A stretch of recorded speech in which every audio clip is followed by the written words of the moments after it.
Hi! In front of me is Samsung Galaxy Z Flip 3 and today I would like to show you how you can set up screen lock on this Samsung. Firstly, go into settings.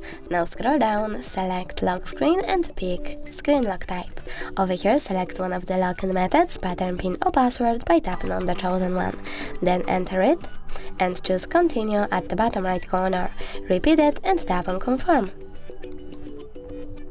Over here you can turn on or off notifications on your lock screen by clicking on the switcher over here. Then click done and tap on home button. So now when I turn off my screen then turn it back on, I can see that pattern is now required. Thanks so much for watching. If you enjoyed this video, don't forget to leave a like, comment and subscribe. Bye!